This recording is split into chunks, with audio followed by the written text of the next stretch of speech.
오늘 우리는 종려주일이라고 그렇게 이야기합니다. 종려주일이라고 부르는 이유는 요한복음 12장 13절에 종려나무 가지를 가지고 맞으러 나가 외치되 라는 말씀에 근거해서 종려주일이라고 그렇게 이름을 붙이는 것입니다. 여러분 혹시 종려나무가 어떤 나무인지 아십니까? 호주에서는 흔하게 볼 수 있는 나무인데요, 팜추리입니다. 팜추리. 여러분 지금 앞에 가지가 하나 걸려 있는데요, 세워져 있는데 저게 팜추리입니다. 호주에서는 많이 볼 수 있는 그런 나무죠. 저걸 가지고 흔들고 길에 깔고 그렇게 예수님을 환영했다는 말입니다. 오늘 예수님께서 예루살렘을 입성을 하셔서 이제 금요일 날 십자가에 달려 돌아가시기까지 한 주간을 우리는 고난주간이다 그렇게 이야기를 합니다. 그래서 다른 때는 몰라도 여러분 고난주간 때는 좀 경건하게 그렇게 좀 보내시면 좋겠고요. 고난주간 특별 새벽 기도를 합니다. 우리가 사순절 7주간 동안 지금 계속 새벽 기도를 하고 있는데 이제 마지막 한 주간입니다. 이번 한 주간 화요일부터 금요일까지 여러분들 딴 때는 좀 참석을 못 하시더라도 고난주간에 힘을 쓰셔서 새벽 기도에 나오실 수 있도록 그렇게 해주시면 좋겠고요. 예수님께서 금요일 날 오전 9시에 십자가에 달리셔서 오후 3시에 예수님이 운명하십니다.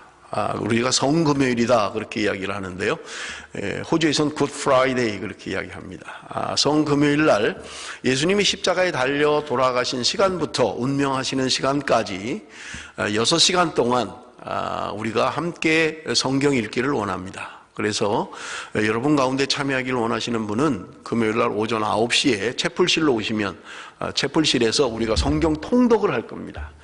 예수님이 태어나셔서부터 사복음서 그리고 사도행전 6시간 동안 읽을 동안 로마서까지 갈지는 모르겠어요. 아마 사도행전까지 가면 끝나지 않을까 그렇게 생각이 됩니다. 그래서 그날 점심은 금식을 할 겁니다. 여러분 금식을 좀 같이 하면서 오전 9시부터 오후 3시까지 우리 성도들이 성경을 같이 읽는 그런 시간을 가질 수 있으면 좋겠습니다. 제가 퍼스에서 목회할 때 성금요일 날 이 행사를 한번 했었어요. 성도들이 상당히 많이 나왔고 밤새고 성경을 읽었어요. 밤에 저녁에 모여서 새벽까지 밤을 새면서 성도들이 돌아가면서 성경을 읽으니까 졸지도 못하지요. 차례가 오니까 성경을 읽어야 되니까요. 이번 우리 교회에서는 처음 하는 겁니다. 성금요일 날 오전 9시부터 오후 3시까지 여러분들 가능하면 참여하셔서 성경 읽는 이 시간에 참여해 주시기를 부탁을 드립니다. 여러분 우리가 읽은 누가복음 19장 28절에서 44절까지의 본문의 말씀 가운데 세 개의 중요한 단락들이 있고 세 개의 중요한 주제들이 있는 것을 우리는 볼 수 있습니다. 여러분 첫 번째 우리가 주목해야 할 것은 여기 오늘 본문에 보면 주님께서 쓰시겠다라고 하는 거예요. 예수님께서 이제 예루살렘으로 올라가시면서 벳바게와 베다니 지역에서 예수님이 제자들에게 말씀을 하시는 거예요. 누군지는 성경에 기록되어져 있지 않습니다. 사복음서 모두 기록되어 있지만 어느 성경에도 그 제자가 누구인지는 말씀하고 있지 않아요. 그런데 두 제자에게 주님께서 말씀하십니다. 너희들이 마을로 가면 거기에 묶여있는 나귀 새끼가 있을 것이다. 그래서 그걸 끌고 와라. 그렇게 주님이 말씀하셨던 거예요. 그러면서 하시는 말씀이 혹시 주인이 왜 당신들이 이것을 끌고 가는 거요? 나귀 새끼를 왜 당신들이 끌고 가는 거요? 이렇게 물으면 주가 쓰시겠다 하라 이렇게만 하라는 거예요. 주가 쓰시겠다 이렇게만 하라는 거예요. 그래서 예수님의 제자 가운데 누구인지는 알 수 없습니다만은 두 사람이 마을로 들어갔던 거예요. 그런데 정말 거기 나귀 새끼가 묶여 있는 것을 보았던 것입니다. 여러분 나귀 새끼가 어떤 건지 혹시 보신 분이 있습니까? 우리 사진을 통해서 한번 좀 보겠습니다. 나귀가 어떤 건지요. 여기 지금 그 여인네들이 큰 나귀를 둘이 타고 가는 모습입니다. 지금 그 짐을 운반하는 나귀인데 나귀는 힘이 세다고 합니다. 빠르지는 않지만 힘이 굉장히 세서 짐을 운반하고 사람을 태워서 나르는 그런 교통수단으로, 그런 운반하는 그런 수단으로 사용되어진다고 합니다. 그렇게 크지 않죠? 새끼들은 개 같지도 않고 송아지 같지도 않고 좀 못생겼고 뒤뚱거리는 그런 나귀입니다. 예수님께서 지금 제자들에게 나귀를 끌고 오라고 말씀하셨던 거예요. 여러분, 한번 우리가 내가 만약에 주님이 오늘 나에게 이렇게 요구를 하신다면 과연 순종할 수 있을까? 지금 예수님 걸 가져오라는 게 아니잖아요. 뭐 예수님이 미리 준비해 놓은 것을 가져오라는 게 아니에요. 지금 누군가 주인이, 나귀의 주인들이 뭔가 자신의 인생을 위해서 준비해 놨던 건데 그걸 가져오라는 거예요. 그러니 그냥 가져올 수가 없잖아요. 남의 물건인데. 도둑으로 몰리기 십상이고 쉽지 않은 거예요. 그런데 주님께서 가져오라고 말씀하시는 거예요. 단지 그냥 물어보면 주가 쓰시겠다 해라, 그거 한마디예요. 그런데 제자들이 그것에 순종해서 낙이 있는 곳으로 갔고 그리고 나귀를 끌고 왔다는 말입니다. 여러분, 나에게 주님이 이런 명령을 하신다면 나는 순종할 수 있을까? 얘야, 내가 좀 써야 되겠다. 너를 위해서 준비한, 너 인생을 위하여 준비한 것, 그거 좀 내가 써야 되겠다라고 하면 우리는 순종할 수 있을까 하는 것입니다. 여러분, 예수님은 왜 나귀 새끼를 타고 입성을 하셨을까요? 여러분, 우리가 성경을 보면 스가랴 9장 9절 말씀을 우리 한번 좀 같이 읽어봅니다. 스가랴 9장 9절 말씀 다 같이 읽습니다. 시작. 시온에 따라 크게 기뻐할지어다. 예루살렘에 따라 즐거이 부를지어다. 보라, 내 왕이 내게 임하시나니 그는 곧 의로우시며 구원을 베푸시며 겸손하여서 나귀 새끼를 타시나니 나귀의 작은 것 곧 나귀 새끼니라. 예수님이 지금 나귀를 타시는 이 시점으로부터 주전 520년경에 스가랴가 예언해 놓은 말씀이에요. 그러니 지금 스가랴가 예언서를 통해서, 예언을 통하여 주님이 나귀를 타고 예루살렘에 입성하실 것을 이미 예언해 놨다는 말입니다. 여러분, 예수님은 지금 예루살렘을 입성을 하면서 험산줄령을 뛰어넘는 준마를 타고 지금 입성하시는 것도 아니에요. 나귀 새끼, 뒤뚱뒤뚱거리는 나귀 새끼를 타고 주님이 입성하시는데 이것은 이미 예언자를 통하여 예언하는 말씀에 순종하는 것이고 하나님의 말씀을 이루기 위하여 그는 나귀 새끼를 타셨다고 성경은 이야기하고 있는 것입니다. 예수님은 철저하게 하나님의 말씀에 순종하는 삶을 살았던 거예요. 여러분, 얼마나 우스꽝스럽습니까? 무슨 멋진 말 잘 달리는 그런 것도 아니고 그저 볼품없는, 그저 사람들이 그냥 뭐 타고 다니고 그냥 짐이나 실어 나르는 그런 보잘것없는, 전쟁과는 전혀 상관없는 그런 지금 나귀 새끼를 타고 주님이 입성하시는데, 여러분, 그것은 예언자의 말씀을 이루기 위하여 하나님의 말씀에 순종하고 있는 것을 우리는 볼 수 있는 것입니다. 예수님께서 우리에게 분명하게 순종의 모습을 보여주고 있는데 히브리서 5장 8절 9절은 이렇게 말씀합니다. 그가 아들이시면서도 받으신 고난으로 순종함을 배워서 온전하게 되셨은즉 자기에게 순종하는 모든 자에게 영원한 구원의 근원이 되시고, 예수님도 고난을 통해서 순종함을 배웠다고 말씀하고 있는 거예요. 예언자를 통하여 예언된 그 말씀대로, 그것이 사람들에게는 우스꽝스러운 것인지 모르지만 하나님의 말씀을 이루기 위하여 순종하는 모습을 우리에게 분명하게 보여주고 있는 것입니다. 그리고 스가랴는 분명히 말씀하고 있는 것이 겸손하여서 나귀를 탔다, 그렇게 성경은 말씀하고 있는 것입니다. 예수님의 겸손입니다. 여러분, 예수님은 만물을 만드신 분입니다. 창조하신 분이에요. 그리고 자기의 나라에, 자기 백성들에게 주님은 오신 분입니다. 그럼에도 불구하고 주님은 겸손하게 나귀를 타고 입성하고 계신 것을 우리는 볼 수 있는 것입니다. 예수님께서 친히 자신의 겸손함을 제자들에게 보여주고 있는 것을 우리는 알 수 있는 것입니다. 여러분, 예수님의 일생, 예수님의 공생의 3년 동안 주님이 우리에게 보여주신 것은 여러분, 철저한 겸손, 자기를 낮추는 삶이었던 것을 우리는 볼 수 있는 것입니다. 요한복음에는 마지막 날 밤에 주님께서 물을 떠서 제자들의 발을 씻기시고 수건으로 친히 닦아주시고 말씀하셨습니다. 내가 너희들에게 이렇게 본을 보인 것처럼 너희들도 섬기는 삶을 살라고 우리에게 말씀하셨던 것입니다. 여러분, 허드슨 테일러라고 하는 사람을 잘 아실 겁니다. 여러분, 중국 선교의 아버지라고 하는 허드슨 테일러, 그가 호주에 와서 집회를 한 적이 있습니다. 물론 뭐 우리가 태어나기 전인 것 같은데 호주의 큰 교회에서 그의 사역을 기리기 위해서 그를 초청했어요. 허드슨 테일러가 멜번의 큰 교회 집회에 참석을 했습니다. 사회자가 허드슨 테일러를 소개하면서 위대한 중국 선교를 마치고 돌아온 우리 허드슨 테일러 선교사님을 소개합니다. 그렇게 사회자가 소개했던 거예요. 허드슨 테일러는 강단에 올라가서 이렇게 이야기했답니다. 나는 위대한 선교사가 아닙니다. 위대하신 분은 주님이십니다. 나는 그의 종일 뿐입니다. 그렇게 정정을 하더랍니다. 사역 동안에 그는 겸손히 몸에 뱉고 주님을 닮고자 하는 그런 삶이 체득화된 사람이었던 것입니다. 어디를 가든지 무엇을 하든지 주님을 높이는 삶을 살았던 허드슨 테일러 선교사인 것입니다.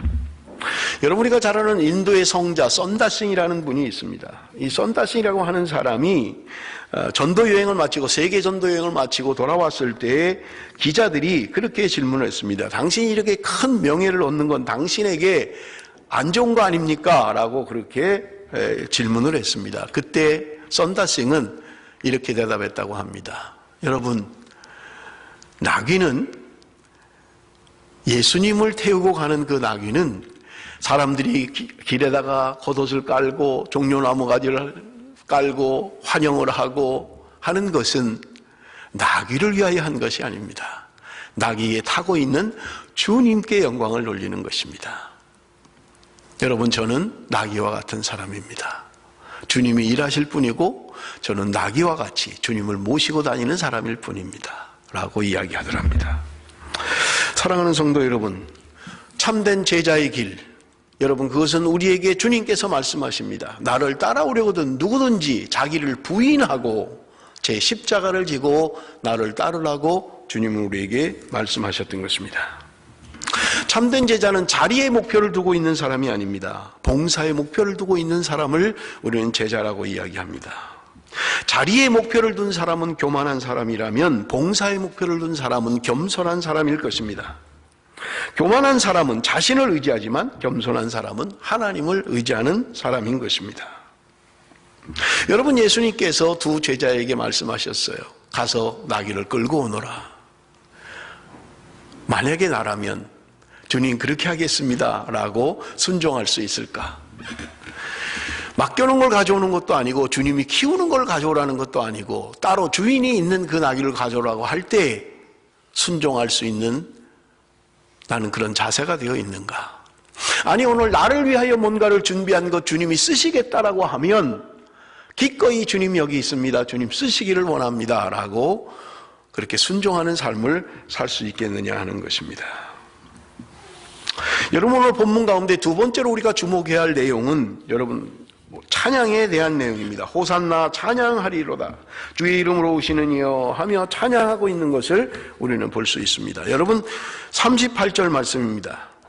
이르되 찬송하리로다 주의 이름으로 오시는 왕이여 하늘에는 평화요 가장 높은 곳에는 영광이로다 하니, 동일한 본문의 말씀을 마태복음 21장 9절은 고백하고 있습니다. 앞에서 가고 뒤에서 따르는 자들이 소리 지르되 호산나 찬송하리로다 주의 이름으로 오시는 이여. 그들은 찬송했던 거예요. 여러분, 지금 마태복음 21장 9절에 그렇게 찬양하고 있습니다마는 10절에는 그 당시의 상황을 표현해주고 있는데 온 성에 소동이 일어났다. 성경은 그렇게 이야기하고 있는 것입니다. 예수님의 입성으로 말미암아서 나귀를 타고 예루살렘으로 입성하시는 그분, 그리고 수많은 관중들이 환호하며 호산나 다윗의 자손이여 찬송하리로다 그렇게 영광을 돌리는 그 광경들을 지금 성경은 묘사하기를 땅이 진동하는 것 같았다 그렇게 이야기하고 있는 거예요. 여러분, 여기 소동하다라는 이 단어는 진동하다라는 말과 같아요. 예수님께서 십자가에 달려 돌아가실 때 성전 휘장이 갈라지고 땅이 진동했다라고 하는 그 단어와 같은 단어입니다. 소동했다는 말은 땅이 진동할 정도로 그렇게 시끄러웠다는 거예요. 지금 예수님의 입성, 이제 마지막 고난을 향하여 올라가는 주님의 입성 앞에 많은 사람들이 땅이 진동할 정도로 환영하고 있는 것을 우리는 볼 수 있는 것입니다. 무엇 때문에요? 그들은 무엇 때문에 이렇게 예수님을 환영하고 있습니까? 여러분, 누가복음은 그 일에 대하여 이렇게 설명하고 있습니다. 누가복음 19장 37절 우리 한번 다 같이 읽어봅니다. 누가복음 19장 37절 말씀 다 같이 읽겠습니다. 시작.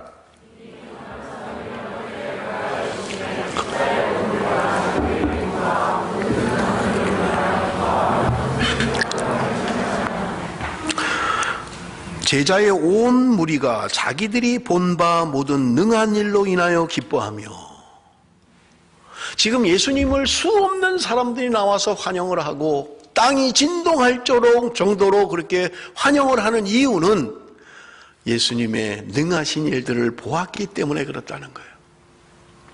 예수님의 능력과 예수님의 기적을 보았다는 말이에요. 여러분, 우리가 예수님의 3년의 공생애라고 하는 것은 수많은 병든 자들을 고치셨습니다. 귀신을 내어 쫓기도 하고요, 죽은 나사로를 살리기도 하셨습니다. 장님의 눈을 뜨게도 하셨습니다. 앉은 뱅이를 걷게 하셨어요. 수많은 기적과 이적을 보았습니다. 어린아이 한 끼 식사 가지고 5,000명이 먹고도 12광주리가 남는 놀라운 기적을 행하셨던 것입니다. 그러니 그들이 예수님께서 예루살렘으로 올라오신다는 소문을 듣고 예수님의 그 행한 기적과 이적을 보기 위하여 그것으로 인해서 기뻐했다고 성경은 말씀하고 있는 거예요.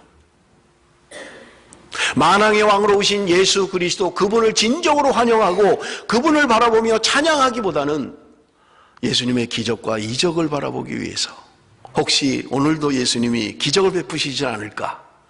오늘도 예수님이 뭔가 죽은 자를 살리시는 이적을 행하시지 않을까? 오늘도 예수님이 귀신을 내쫓아주고 능력을 행하시지 않을까? 그런 기대와 그런 소망으로 나와서 환영하고 있다는 말입니다. 여러분, 우리가 잘 아는 것처럼 불과 며칠 되지 않아서 그 군중들이라고 하는 사람들은요, 예수님을 십자가에 못 박으라고 목이 터져라 외치는 사람들이었던 것입니다. 불과 얼마 전에는 예수 그리스도를 찬양하고 호산나 찬송하리로다, 호산나 찬양하리로다 그렇게 높였던 그들이 불과 며칠 되지 않아서 예수를 십자가에 못 박으라고 목청껏 소리 질렀던 사람들인 것입니다.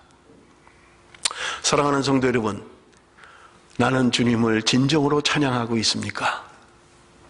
아니면 마음에는 다른 기대를 가지고 다른 목적을 가지고 그렇게 찬양하고 있지는 않느냐 하는 거예요.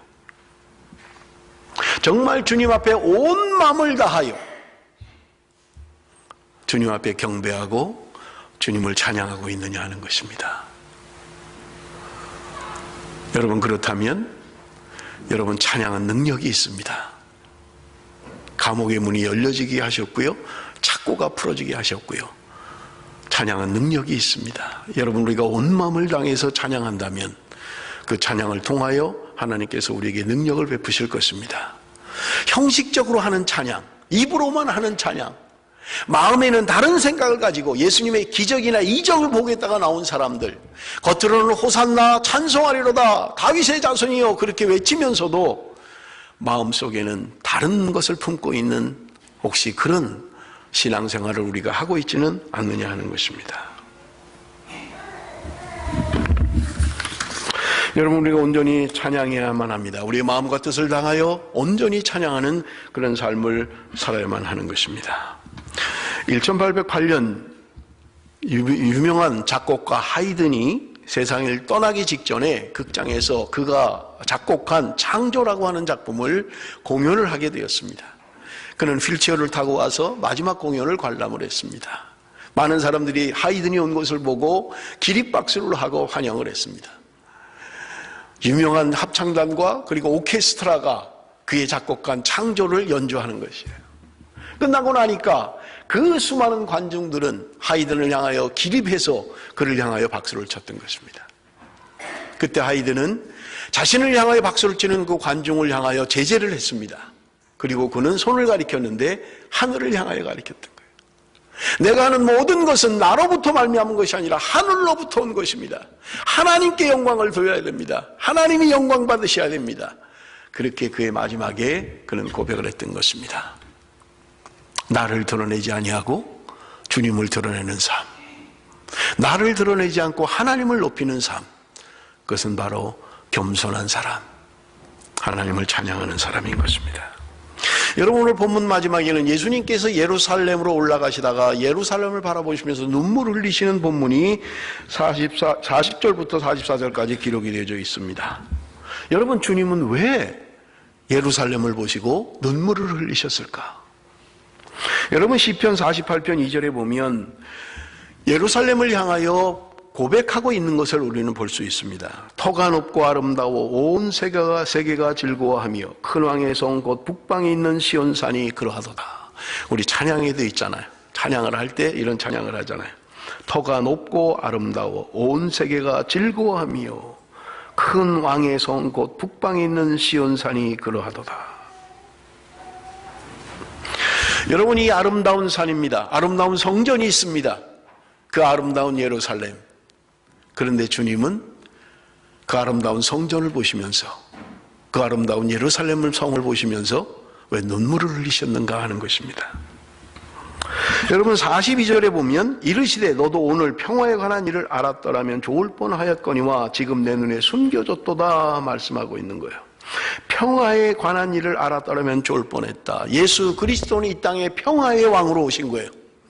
여러분, 그러나 유대인들은, 그 당시에 환영했던 인파들은 예수님을 메시아로 생각했던 거예요. 그것은 지금 로마의 압제로부터 우리를 독립시켜줄 위대한 왕으로 그렇게 생각했다는 말입니다. 그런데 예수님은요, 기대에 못 미치게 나귀 새끼를 타고 입성을 하셨던 거예요. 예수님은 말씀하셨습니다. 너희들이 내가 지금 평화의 왕으로 오는 것을 알았더라면 좋았을 걸 그랬다. 나는 지금 무력으로 나라를 독립시킬 그런 왕으로 내가 오는 것이 아니다.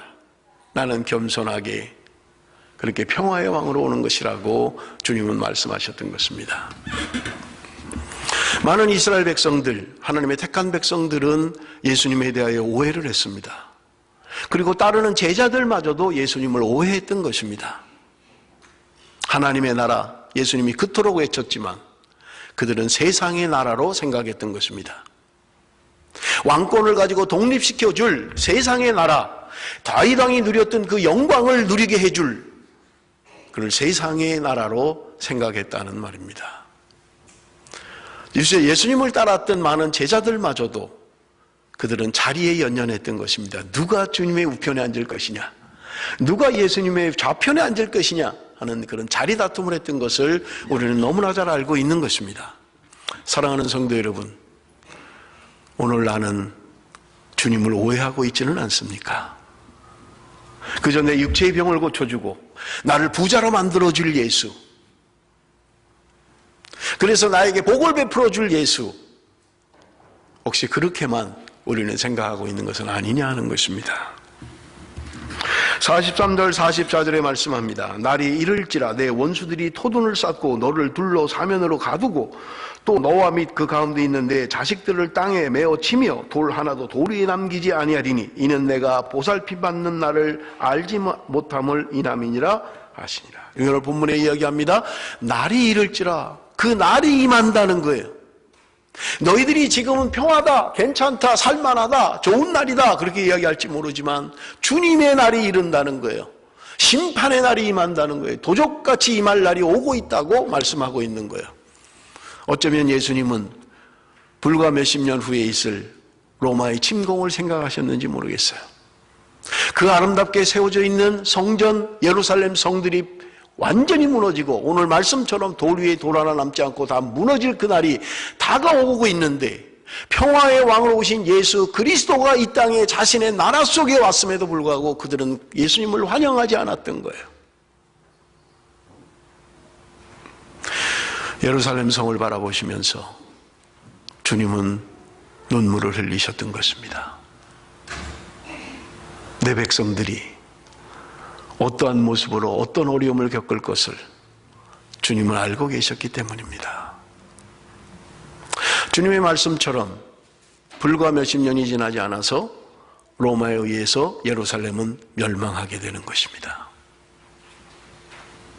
사랑하는 성도 여러분, 어쩌면 주님이 오늘 나를 바라보시면서 눈물 흘리시지는 않을까? 내 사랑하는 아들아, 내 사랑하는 딸아, 내가 너를 위하여 어떤 고난을 겪었는데 너는 아직도 너 자신만을 위해서, 너는 아직도 세상에서 세상만을 사랑하며 그렇게 살아가고 있느냐고. 어쩌면 주님께서 나를 바라보면서 눈물을 흘리시지 않을까. 오늘 우리의 가정을 바라보시면서 주님이 눈물을 흘리시지는 않을까. 우리의 교회를 바라보시면서 주님이 눈물을 흘리시는 것은 아닐까. 주님이 기뻐하는, 주님의 기쁨이 되는 하나님의 백성들, 주님의 기쁨으로 살아가는 주의 백성들, 어쩌면 주님이 나를 바라보시면서 눈물로 한탄하고 계실지도 모른다는 거예요. 여러분, 그 날은, 주님의 심판의 날은 분명하게 온다고 이야기하고 있고요, 도적같이 올 것이라고 말씀하고 있는 것입니다. 그날이 언제인지는 모릅니다. 그러나 우리가 생각지도 않은 시간에 도적같이 올 것이라고 말씀하고 있습니다. 평안하다, 평안하다, 그렇게 잠을 잘 때가 아니고 노새 젊어노새 그래 할 때가 아닙니다. 깨어 있어야 할 때입니다. 주님이 도적같이 임하실 것입니다. 여러분, 성경은 그날에 대하여 우리에게 분명하게 가르쳐주고 있습니다. 어떤 모습이 될지. 두 사람이 같이 밭에 일하다가 한 사람은 데려감을 당하고 한 사람은 버림을 당할 것이다. 엄마와 딸이 둘이 같이 집안에 있다가 한 사람은 데려감을 당하고 한 사람은 버림을 당하게 될 것이다. 그날의 상황을 우리에게 분명하게 말씀하고 있는 것입니다. 사랑하는 성도 여러분, 우리가 그날을 알지 못하지만 우리는 준비해야만 합니다. 주님이 오늘 나를 바라보시면서 눈물을 흘리고 계신 것은 아닌가? 여러분, 우리 자신을 돌아보아야만 합니다. 말씀을 맺겠습니다. 여러분, 주님께서 주가 쓰시겠다고 우리에게 말씀하십니다. 주님이 나를 향하여 말씀하실 때, 주님, 그렇게 하십시오. 내가 내 인생을 위하여 준비한 거지만 주님 쓰시겠다면 기꺼이 드리겠습니다. 여러분, 우리는 그런 준비가 되어 있습니까? 주님이 쓰시겠다라고 해도 주님 안 됩니다. 이것은 내가 나를 위하여 준비한 겁니다. 우리 가족을 위해서 준비했던 것입니다. 안 됩니다, 주님.